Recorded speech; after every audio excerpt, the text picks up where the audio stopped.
Bonjour et bienvenue, je m'appelle Anthony Touchard, vous écoutez Graines d'investisseurs, le podcast fait par un investisseur pour les investisseurs.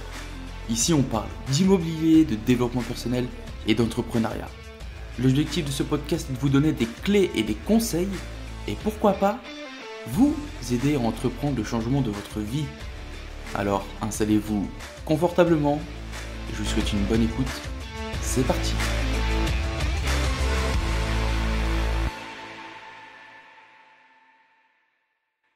Bonjour et bienvenue tout le monde, bienvenue dans ce tout nouvel épisode du podcast Graines d'investisseurs. Comme d'habitude, c'est Anthony et c'est toujours un plaisir de vous accueillir pour l'épisode du jour. Les amis, j'espère que vous avez la forme, que vous avez la pêche, que tout se passe bien pour vous. Il fait extrêmement chaud, franchement on n'est jamais content. Il fait trop chaud, il fait trop froid, il n'y a pas de juste milieu. Bon, espérons que tout se passe bien, il y a des feux de forêt qui se sont déclarés, etc. Bon, ça va le faire. Bon les amis, petite info perso de la semaine. Bon, quand les choses vont pas, ça va vraiment pas les amis, hein. On s'est fait encore une fois doubler sur le bien convoité. On pouvait pas rivaliser. On a été le deuxième à visiter et le premier qui a visité a fait une offre au prix. Et en plus de ça, il est payé cash l'enfoiré. Donc bon, ça va vraiment pas. En plus de ça, on est toujours en attente sur l'offre que je vous ai parlé, l'ensemble de deux maisons qui est un peu compliqué. C'est une succession. On a eu 3 accords sur 4. Le quatrième qui fait chier comme tout le temps dans une succession. Euh, j'ai, Franchement, j'harcèle la notaire là, parce que c'est une vente du coup succession, donc c'est chez le notaire. Et franchement, c'est succession, c'est toujours compliqué. Tu peux faire vraiment des très bonnes affaires. Faut pas être trop pressé par contre, parce que plus il y a de successeurs et plus c'est compliqué. Là, je te dis, sur 4 successeurs, on en a 3 qui sont OK, il y en a un qui fait chier. Mais bon, c'est le but, c'est le jeu plutôt. Bon, sinon, à part ça, plus grand chose non plus sur les marchés. Franchement, c'est un peu la pénurie en ce moment.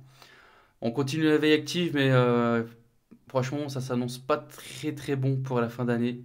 Je sens que la fin d'année va pas être fameuse. Je sais pas, ça en est où de votre côté, les amis, mais on arrive au mois de juillet, moitié de l'année. Septembre, les conditions d'octroi de crédit, ça va être beaucoup plus compliqué. En plus de ça, vous allez voir, j'ai repris une activité immobilière qui confirme ce que je vous dis, c'est que ça devient de plus en plus compliqué. Et vous savez quoi, on va continuer directement avec l'actualité immobilière de la semaine.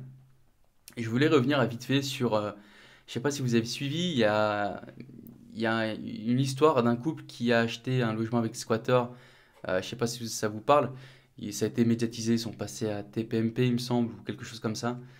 Et c'était une vaste supercherie.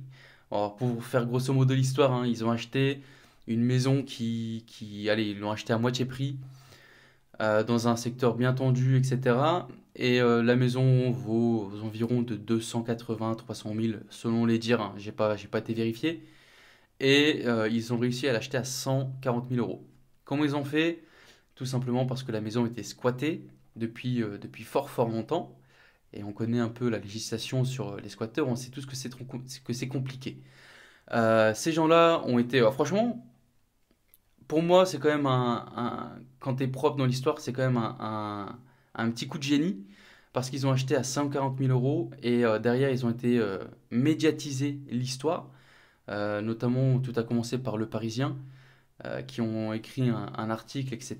Puis c'est monté à la télé. Et puis il y a même le ministre il me semble que c'est Darmanin, je suis plus sûr, mais il me semble que c'est Darmanin qui a fait un petit tweet et tout. Et puis du jour au lendemain, la situation s'est réglée. Manque de peau, on apprend quelques jours plus tard qu'en fait ils ont acheté en connaissance de cause et que oui, parce que eux ils disaient que le bien ils l'avaient acheté, c'était libre et puis du jour au lendemain ça a été squatté, etc. Bref, une bonne grosse supercherie. Mais le pire dans l'histoire, c'est pas ça, c'est que automatiquement, quand tu commences à mettre les feux des projecteurs sur toi, t'as intérêt d'être clean. Parce que si t'es pas clean, tu vas t'en prendre plein la gueule. Et ça n'a pas manqué parce que ces gens-là sont dans une histoire de drogue ou je sais pas quoi, etc. Bref, ils ont attiré la lumière sur eux et bah, malheureusement, je crois ils vont le payer un peu cher. Également, hein, les amis, là c'est une histoire de drogue, mais t'as pas besoin nécessairement d'aller aussi loin. Imaginons qu'on aurait été une personne lambda, mais qui essaye un peu de grappiller un peu les impôts, tu vois. Avec ce genre d'histoire, dis-toi que si tu mets la lumière sur toi et que t'es pas vraiment net dans tes affaires, derrière ça, c'est sûr et certain que tu te fais contrôler, tu vois. Sûr et certain. Donc pour le mec qui est un peu borderline, qui essaye tu sais, de zigzaguer entre les petits trucs, etc., qui essaye de grappiller des impôts, etc., etc., dis-toi que si jamais tu fais ça un jour, t'as intérêt d'être clean, parce que derrière, c'est sûr et certain que tu vas te manger un contrôle fiscal et que tu vas ramasser. Allez, on continue avec la deuxième actualité de la semaine. Le propriétaire loue son appartement un peu trop cher et il doit rembourser une fortune. En 2020, un propriétaire parisien avait reloué son appartement en augmentant le loyer avec charge de 645 euros, ce qui est quand même, entre nous, une belle augmentation. Un an et demi plus tard, le locataire l'a assigné en justice. L'affaire remonte en septembre 2020. Un locataire quitte son logement dans le 6e arrondissement de Paris. Il s'agissait d'un 3 pièces de 68 mètres carrés, à peu près. Son propriétaire décide de le relouer dans la foulée, mais augmente le loyer 2875 euros, 2700 euros plus 175 de provision sur charge. Problème, c'est que 645 euros de plus que le précédent loyer qu'il demandait, donc la nouvelle locataire a accepté le loyer, mais un an et demi plus tard, fin décembre 2021, elle assigne son propriétaire en justice pour contester le loyer. Même si elle a signé le bail, elle dispose de 3 ans pour contester un loyer jugé trop élevé en l'absence d'un complément de loyer inscrit au contrat de location. Et ben, le pauvre propriétaire, enfin le pauvre, il doit maintenant rembourser 20 000 euros, pas de trop perçu. Donc je peux te dire que je pense que la locataire, ça va lui faire plaisir, le propriétaire un peu moins, mais voilà, comme quoi qu'on fait. Enfin, ce type d'histoire, ça se retrouve surtout dans les grosses villes à Paris où c'est vraiment réglementé, etc. Euh, je vous ai donné cette actualité juste pour vous dire de faire attention. Il faut être de plus en plus carré. À l'heure actuelle, les gens commencent à être procéduriers pour pas un sou. Alors, bien sûr, je dis pas que la locataire là n'était pas dans son droit. Bien sûr, augmenter comme ça sans raison valable, je suis d'accord. Maintenant, ce que je tiens à vous dire, c'est que maintenant, il faut vraiment faire attention. On sait tous comment est la loi par rapport aux propriétaires. On sait tous que les locataires sont privilégiés face aux propriétaires et que si tu vas rentrer comment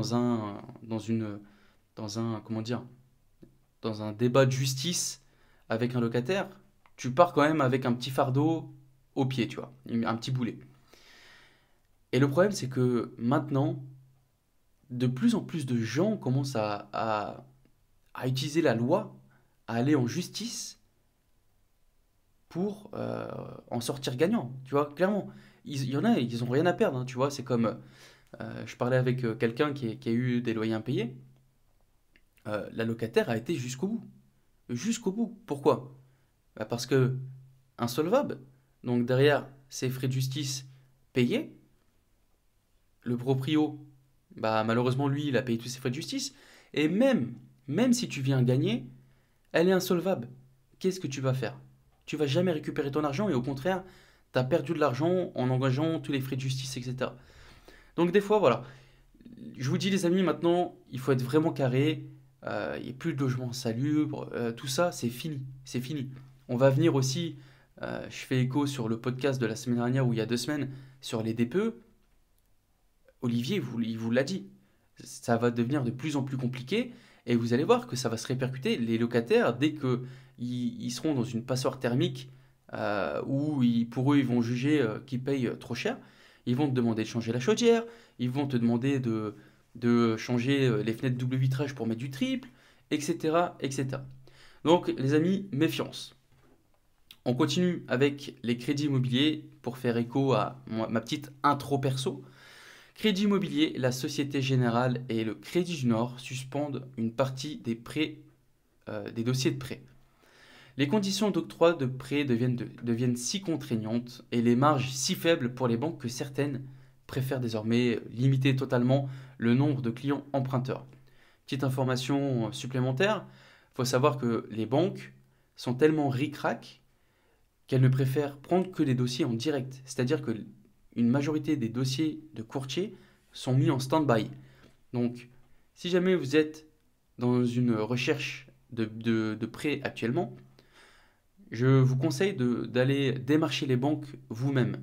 Tout simplement parce que... Pourquoi les courtiers sont mis en stand-by? Parce que la banque, elle paye pas des intérêts, mais elle rémunère ses courtiers qui ramènent des dossiers. Et le problème à l'heure actuelle, c'est que on est tellement ric-rac avec le taux d'usure que ces frais annexes, ça vient plomber carrément et les banques ne peuvent plus suivre. L'article nous pose une question, il nous dit en gros, est-ce que on serait pas sur la fin de l'euphorie du marché immobilier? Bon, personnellement, moi je pense que oui, hein, on y arrive tout doucement. Les prix et le nombre de transactions ont atteint des records, comme j'arrête pas de vous le répéter depuis le début de la pandémie. Les emprunteurs se retrouvent désormais confrontés à un problème de plus en plus criant, l'accès au crédit. Les taux moyens pour emprunter ne cessent de remonter. Ils étaient descendus en décembre dernier sous le seuil symbolique des 1% pour des prêts de 20 ans. Maintenant, les prêts ils commencent à allègrement remonter tout doucement. On est sur 1,5, 1,7. Et la majorité des banques tablent sur une poursuite inévitable des taux qui pourraient atteindre 2% d'ici la fin de l'année 2022. Et les conséquences sont claires pour les acheteurs. Un coût du crédit élevé va automatiquement baisser le maximum que tu pourras emprunter. Et donc, les coûts du crédit vont exploser en l'espace d'une année. Mais surtout, au-delà de coûter plus cher, le crédit immobilier se retrouve désormais tout simplement inaccessible à de nombreux foyers. En effet, et là je vous l'ai cité pour vous montrer un peu quand même l'incompétence des journalistes, il existe le taux annuel effectif global, appelé plus communément taux d'usure, au-delà duquel il est légalement impossible d'accorder une ligne de crédit. Là, c'est clairement de la merde ce qu'ils ont écrit parce que le TAEG, taux annuel effectif global, ce n'est absolument pas le taux d'usure. Le taux d'usure, c'est un taux différent parce que ton TAEG, il peut être inférieur au taux d'usure, comme c'était le cas ces derniers mois, et il n'y avait aucun problème. Maintenant, le taux d'usure, je vais prendre un exemple, il est à 2, et ben ton TAEG il ne peut pas être supérieur à 2, tout simplement. Donc voilà, les amis. Ce que je vous disais tout à l'heure avec les prêts, on y arrive tout doucement. Tout doucement. Et moi, je pense qu'on est sur une période où, ça y est, la machine commence à décélérer. On va commencer à avoir des prix qui baissent tout doucement. Ça va arriver tranquillement. Et comme je vous ai expliqué dans, il me semble, le 2 ou 3 derniers épisodes, c'est logique. Mais un taux de crédit plus élevé, bah, automatiquement, tu pourras emprunter moins. Sur un taux à 1%, tu peux emprunter 100 000 balles. Bah, avec un taux à 2, tu pourras plus emprunter 100 000 balles. C'est clair et net. Maintenant, à voir si ça va vraiment continuer, parce que les taux qui augmentent, ça va priver bon nombre d'acheteurs, et notamment des primo-accédants, qui veulent investir pour leur RP, et ils vont être bloqués. Parce que cette hausse des taux ne touche pas que les investisseurs, elle va toucher le marché global de l'immobilier. Donc, tout est corrélé. Taux immobilier, prix de l'immobilier. Automatiquement, si les taux baissent, les prix vont augmenter parce que tu pourras emprunter beaucoup plus. A contrario, si les taux remontent, tu pourras emprunter beaucoup moins. Pour moi, il y a une corrélation entre les deux et je pense que d'ici décembre, on va avoir une baisse significative qui va se mettre en marche et ça sera tant mieux. Ça sera tant mieux. On continue avec une news qui m'a fait un peu rire. Honoraires obscurs, clause illicite, la répression des fraudes épingle les agences immobilière. La répression des fraudes qui veille à ce que les consommateurs soient protégés en cas d'achat d'un bien immobilier pointe du doigt une anomalie qui est aussi entre 58 et 65%. Déjà, je vais juste m'attarder sur la statistique. Je trouve ça énorme. 65%, quasiment 2 agences sur 3, quasiment. C'est quand même dingue. Ça veut dire que 2 agences sur 3 ne respectent pas les règles, grosso modo. Pire, selon la répression des fraudes, des agences mettent en avant leur vitrine avec des biens marqués comme vendus alors qu'ils ne le sont pas, seulement pour faire croire à une activité intense. Ça, les amis, ça c'est un truc clairement franchement, ça me saoule, vraiment, ça me saoule, mais à un point, tu vois, quand j'appelle et qu'on me dit ah bah c'est vendu, ah bah c'est vendu, mais putain, efface ton annonce alors. Ça sert à quoi d'aller s'afficher? Surtout, tu vois, je fais une veille vraiment tous les jours. Donc dès que je vois un bien qui réapparaît, pour moi c'est soit il n'a pas été vendu et il s'est remis dans le marché. Et dans ce cas-là, j'appelle pour qu'elle ait une visite et tout. Putain, ça me fait perdre du temps. C'est un truc qui m'exaspère, ça m'énerve de faire ça pour dire que, tu vois, comme les annonces où sur le bon coin, tu vois, c'est marqué compromis signé. Bah, et retire-le si le compromis est signé. Ça sert à quoi de le laisser afficher? À pas me faire baver. Clairement. Clairement, donc ce truc-là, vraiment, c'est un truc, je suis content parce que ça, c'est un truc clairement qui me saoule, clairement.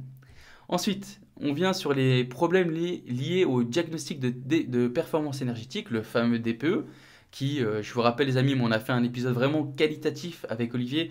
C'est l'épisode sur les DPE, sur la réforme des DPE. Allez l'écouter si vous ne l'avez pas déjà fait, vous allez apprendre énormément de choses. Et n'hésitez pas à contacter Olivier avec sa petite solution qu'il a mis en œuvre pour les investisseurs pour savoir où et quoi faire comme travaux pour augmenter son DPE. Parenthèse fermée. L'article nous dit qu'en gros, sur bon nombre d'annonces, on a des biens qui sont affichés avec un DPE en cours ou un DPE vierge, etc. Ce qui constitue en soi un gros problème. On a également le même souci pour les logements neufs, alors le DPE n'est même pas encore réalisé, que les agences immobilières le classent directement en A, comme le fustige la DGCCRF dans son rapport. Et ça, c'est vrai, je l'ai constaté, le DPE en cours ou DPE vierge, putain, ça, allez, je vais pas faire le gars, mais sur une annonce sur 3 ou 4, c'est ça. DPE en cours ou DPE vierge. Maintenant, le DPE, c'est quand même quelque chose, et tous les Français en ont pris conscience. Mais le DPE, ça rentre totalement maintenant dans les critères de sélection. Avant, on s'en foutait un peu, que ton DPE était F, G, on s'en foutait. Maintenant, les Français commencent à prendre conscience, ils se disent que, effectivement, au minimum, je vais prendre un DPE D. Au-dessus, je pense que on est plus pour des investisseurs, mais pour acheter une résidence principale, un DPE D, voilà, ça reste quand même assez correct. Et le dernier point soulevé par cet article, c'est les pratiques commerciales trompeuses, soit quasiment un quart des manquements. Ça nous explique qu'en gros, les professionnels qui exercent sans mandat d'entreprise ou avec un mandat qui comporte des irrégularités, ils laissent par exemple des annonces en vitrine ou sur leur site alors que les biens sont déjà loués ou déjà vendus. Bon, ça reprend ce que je vous disais tout à l'heure, un truc qui me fait voir rouge. Bon, ça les amis, c'était l'actualité immobilière de la semaine. On va comme d'habitude, comptez sur votre soutien, les amis. Je compte sur vous pour faire connaître ce podcast, le partager, aller sur votre application de podcast préférée. Ça vous prend 5 minutes, vous le notez, vous mettez un petit commentaire si vous pouvez. Moi, ça m'encourage à continuer encore plus. Donc, s'il vous plaît, ça prend 2 minutes et c'est réglé. Et moi, ça me fait grave plaisir. Les amis, on continue avec les questions de la semaine. Hello Anthony, petite question sur la SCI à l'IS. Pour une opération, mon associé a injecté des fonds pour l'apport. Il a mis 10 000 euros de sa poche. J'aimerais savoir si on est taxé à la flat tax lorsqu'il va reprendre ces 10 000 euros. En gros, dès qu'il y a 10 000 euros sur le compte, on lui refait un virement du compte de la société vers son compte courant. Est-ce qu'on est taxé sur ce virement? On doit mettre un taux d'intérêt. Voilà, j'espère que tu as compris mon charabia. Je te remercie. Ça va, t'inquiète pas, j'ai compris ton charabia. Alors, c'est ce qu'on appelle un compte courant d'associé. En gros, c'est une écriture comptable au bilan.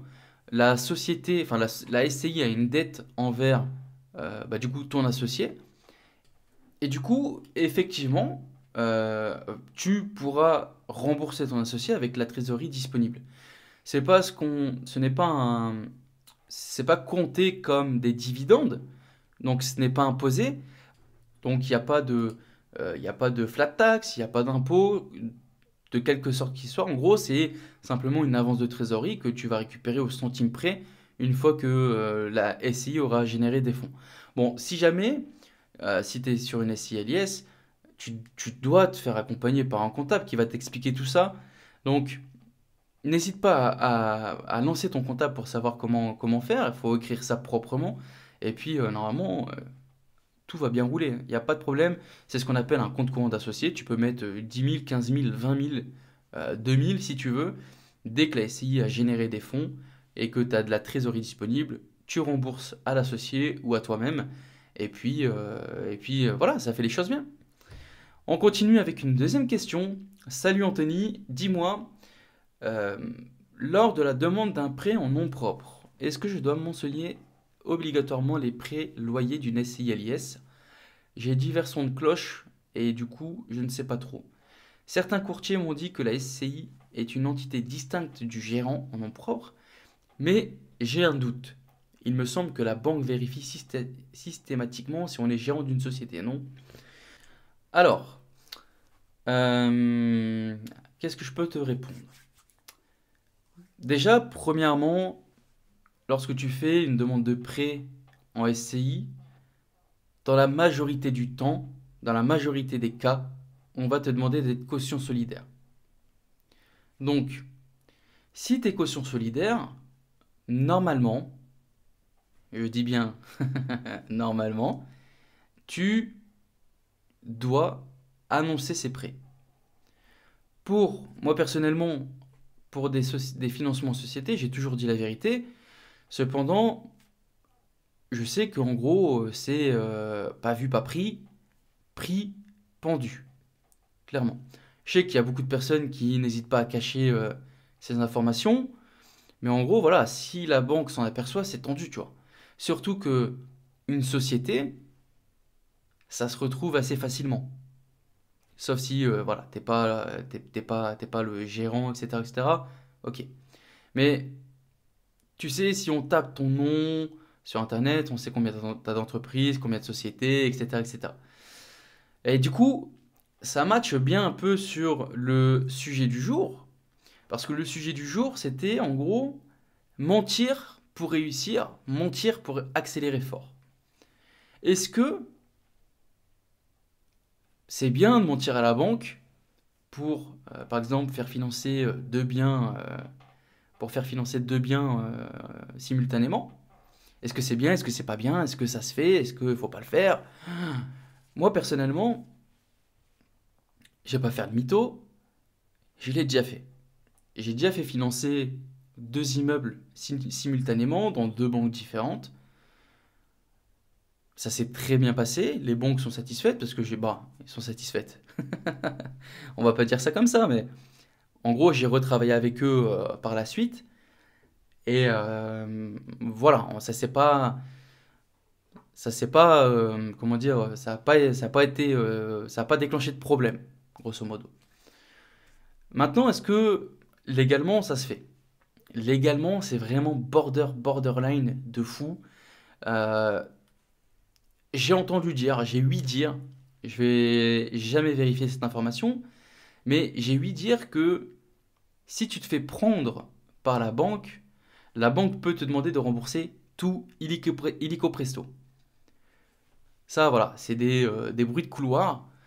J'ai jamais eu, j'ai jamais connu quelqu'un qui a fait ça, qui a été chopé et qui a dû rembourser sur le champ. Maintenant, partons du principe que c'est vrai, tu fais ça, tu te fais choper. Si, alors bien sûr, j'espère pour toi que tu as financé une opération rentable et que tu as bien acheté, mais si tu t'es fait prendre, bah derrière, tu revends et puis t'encaisses la petite plus-value et tu rembourses la banque. Par contre, tu te doutes bien que ça sert à rien de retourner voir cette banque pour te faire financer, parce que tu vas être blacklisté, et peut-être même, peut-être même avoir avec les sociétés de cautionnement. En fait, je ne sais pas vraiment jusqu'où ça peut monter, mais une société de cautionnement qui, on le sait tous, par exemple, Crédit Logement, qui est une société de cautionnement utilisée par de nombreuses banques. Imaginons que la banque te chope à faire ce type d'achat simultané et que la banque te demande de rembourser ton prêt illico presto, ce que tu dois faire. Automatiquement, je pense que l'info va remonter aussi à la société de cautionnement. Je pense, je suis pas sûr, je mets des guillemets sur sur ce que j'annonce, mais si jamais la banque fait remonter la société de cautionnement, bon, derrière, tu te doutes bien que la majorité des prêts, peut-être 70-80% des prêts accordés actuellement, c'est par la société de cautionnement. Si la société apprend que tu as fait ça, derrière, est-ce qu'ils seront capables aussi encore de te accepter en cautionnement? Je sais pas. Je sais pas trop. Maintenant, est-ce que ça se fait? Et je sais que, franchement, pas une majorité des investisseurs, mais une petite partie quand même a fait cette stratégie, ce qu'on appelle la stratégie de la doublette. En gros, tu vas avoir deux banques qui utilisent deux organismes de crédit de cautionnement différents. Par exemple, Crédit Logement et la SACEF. Tu vas les voir, tu fais financer en simultané. En gros, c'est pas vu, pas pris. Aucune banque ne sait que tu es en train de faire un prêt dans une autre, etc. Et vice-versa. Est-ce que ça se fait? Moi, clairement, je vais pas cracher dans la soupe. Si j'aurais pas fait ça, je pense que je ne serais pas à l'heure actuelle où j'en suis. Tout simplement parce que j'aurais été très vite bloqué, très vite, par mon taux d'endettement. Parce qu'en gros, ça m'a permis, en faisant ces deux opérations qui étaient assez rentables, automatiquement, une fois que j'ai financé, j'ai fait mes travaux et j'ai commencé à louer, on était sur du 14% pour l'un et on était presque à 15 pour l'autre, sur de la location classique. Automatiquement, ça m'a mis un gros coup de boost parce que je remboursais des prêts à 600 balles et je rentrais 1800 de loyer. Et l'autre, j'étais à 650 et je remboursais, enfin, je rentrais quasiment 2000 balles de loyer. Et effectivement, ça m'a mis un gros coup de boost parce que derrière, bah, on calculait sur le taux d'endettement différentiel, c'est-à-dire qu'on prenait mes loyers encaissés à pondérer à 70% et j'avais quasiment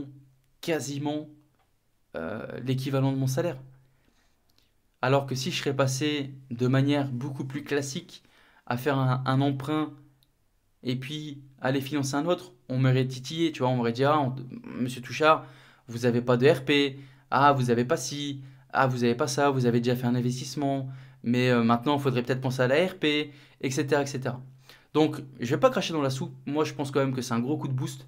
Maintenant, il y a des dangers, faut pas l'oublier, parce que demain, on te demande de rembourser, tu te fais choper, on te demande de rembourser le prêt illico presto, bah tu t'exécutes, hein, t'as rien à dire, tu t'exécutes. Et par contre, derrière, ta relation bancaire, elle a pris l'eau totalement. Et tu vas ramer comme jamais pour réussir à renouer une relation. Et puis derrière, attention, hein, parce que par exemple, Crédit Logement, je ne sais pas si vous le savez, mais en gros, quand tu vas dans des banques et que tu déposes des dossiers, euh, Crédit Logement, ou enfin les sociétés de cautionnement savent ce que tu as déposé comme dossier. Ah, elle a déposé dans telle banque, elle est déposée ici, voilà. Donc, c'est potentiellement, ça peut être un boost phénoménal comme ça l'a été pour moi. Maintenant, il y a quand même des risques. Euh, Maintenant, franchement, est-ce que ça m'a porté préjudice? Non, absolument pas, ça m'a pas porté préjudice. Au contraire, comme je vous disais, ça m'a mis un gros coup de boost. Est-ce que je recommande de le faire? Je peux pas vous dire de le faire ou de pas le faire. C'est clairement pas c'est clairement pas ma vie.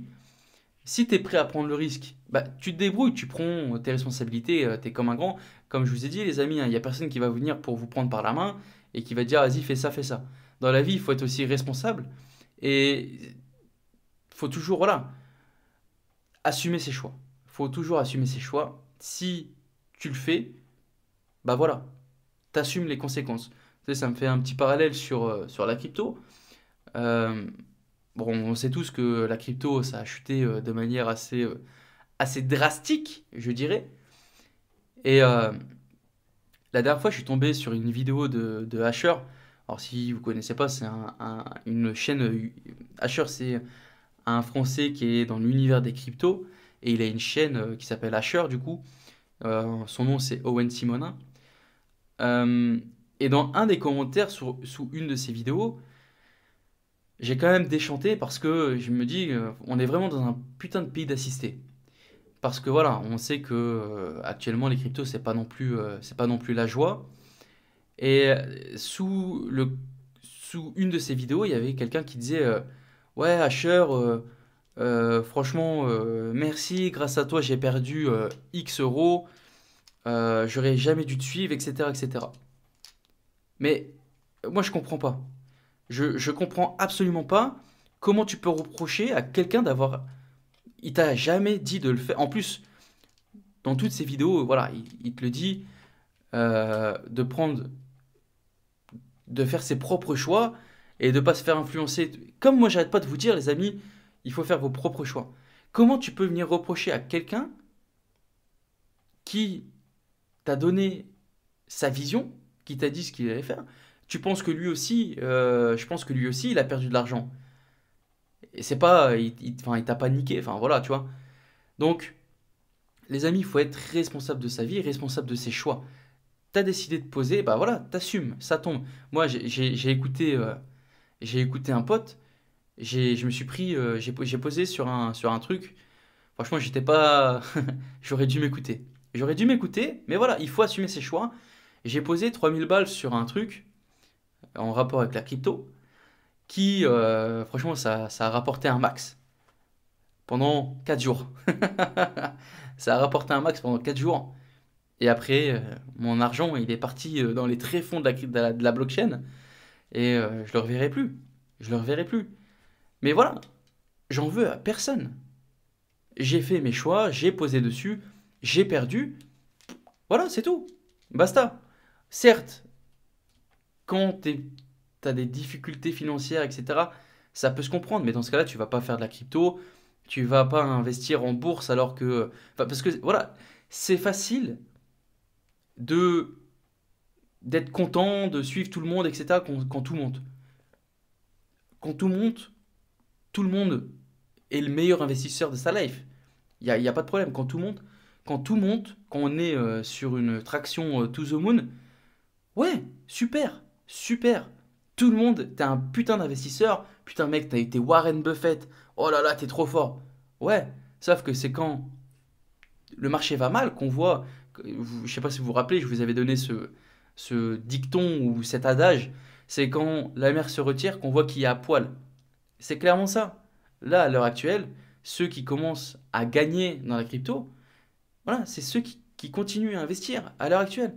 Le Bitcoin, il est passé dans les, on va dire, 60 000. Un jour ou l'autre, bon, je vais pas faire Madame Irma, mais il est fort possible que dans un futur moyen terme, long terme, le Bitcoin va atteindre ses sommets. Et c'est qui va gagner? Les gens qui ont tout perdu, qui ont tout vendu à perte là maintenant, qui ont décidé d'encaisser leurs pertes, ou les personnes qui continuent à investir à l'heure actuelle, alors que le Bitcoin il a touché 17 000 $. Voilà. C'était, je me suis envolé dans mes pensées. Mais voilà les amis, il faut être responsable de ses choix. Toi seul es le maître de ta vie, c'est toi qui décides ce que tu vas faire, comment tu vas le faire, pourquoi tu vas le faire. Et puis voilà, tout simplement. Voilà les amis, est-ce qu'on serait pas mal là? Petit épisode sympathique, je dirais. Bon voilà les amis, n'oubliez pas, hein, 1% chaque jour, et je vous dis à la semaine prochaine. Ciao ciao ciao.